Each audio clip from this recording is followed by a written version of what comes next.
káàsán sà. Ṣé a lè mọ orúkọ yín sà? Orúkọ mi ni Professor Abdullahi Adekola Adeptakanbi. Mo jẹ́ chairman àgbà fún gbogbo Ajiduro lápapọ̀. Kí ni à ń ṣe ń bí lèní tí gbogbo olórí ẹlẹ́mọ̀ nílẹ̀ yìí lókè òkun tí a fi péjọ sí bí lèní? À ń ṣe ẹlẹ́ẹ̀kejì tí yóò máa jẹ́ àṣeyọrí pọ̀ bet lórí wípé à ń kọ́ ẹ̀kọ́ jáde tó jẹ́ ẹ̀kọ́ spiritist téèyàn fi ń di spiritist.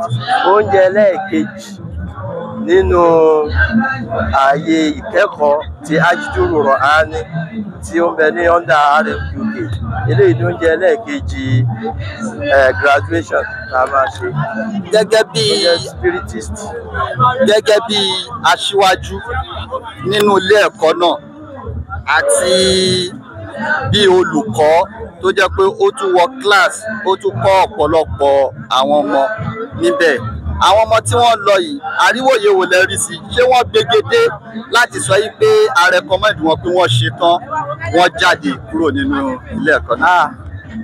Ní inú ilé ẹ̀kọ́ Ajiduro, oríṣiríṣi ìdánwò ló máa ń lọ lọ́tún lósì tó já sí wípé ẹni tó jẹ́ professor níta, tó jẹ́ professor tó gba oyè professor níta, òun náà ó sì tún wá jókòó wá sí ẹ̀záàmù, tó wá jókòó ṣe irú ẹ̀záàmù tí wọ́n ṣe ní Ajiduro láti jáde. Ìdí wọn máa ń gbóná lórí kíni, lórí wípé gbogbo nǹkan tí wọn ò bá pàdé rí nínú pé à ń ṣe ìdánwò ni wọ́n máa ń bá pàdé.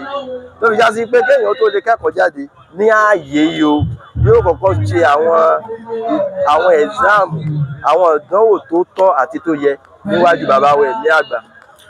Ajiduro Institute of Spirit Science, ẹ bá wa sọ nínú àwọn nǹkan tí iléèwé yìí dá lé lórí tó jẹ́ pé a lè rí ní iléèwé ibòmíì tó fi ń tayọ nínú ayé ní ṣókí.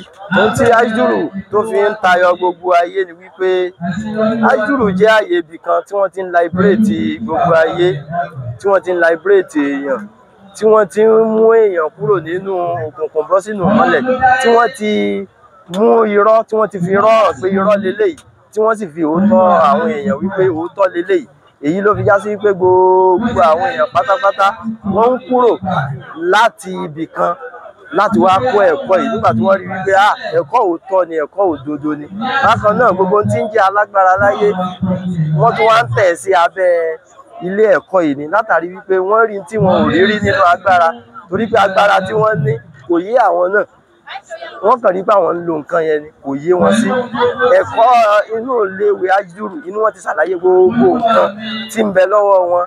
Èyí ló jẹ́ káwọn náà wá tẹríba ọ̀pọ̀ bí wọ́n ṣe ní agbára, bí wọ́n ṣe jẹ́ kàǹkà tó, wọ́n sì tún wá tẹríba sí abẹ́ ilé ẹ̀kọ́ yìí.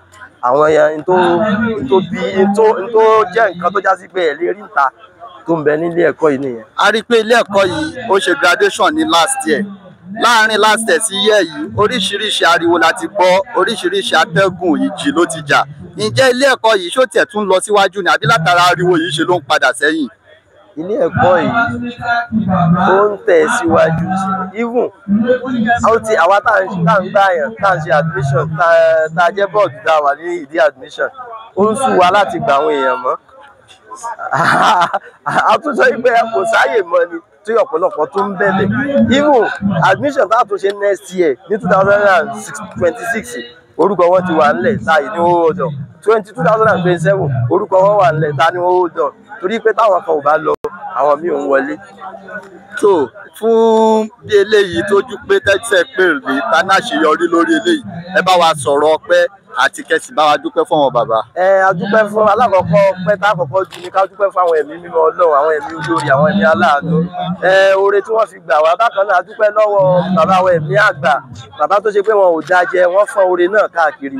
Bákan náà a dúpẹ́ lọ́wọ́ bàbá wa Kéwúyẹmí tó já sí pé báwọn náà bá gbà lọ́dọ̀ bàbá ẹ̀mí àgbà, bí wọn ò bá ṣàlàyé ẹ̀ fún èèyàn dáadáa kò lè yé èèyàn, ọ̀tọ̀ ní téèyàn ò mọ̀ pé a dúpẹ́ fún wọn. Bákan náà àwa dúpẹ́ fún ara wa náà pé a rí àánú gbà, àánú náà Ọlọ́run má jẹ́ kí kámọ́rà àánú náà gbà tẹ̀síwájú sí i. káwọn ẹ̀mí Ọlọ́run kí wọ́n mọ̀ fi wálẹ̀, kí Ọlọ́run tó ní àwọn ẹ̀mí ẹ̀ oore tó gbé lé wọn lọ́wọ́ tó ní kí wọ́n mọ̀ ṣe fún wa kó mọ̀ dúró kó sì mọ̀ tẹ̀síwájú sí.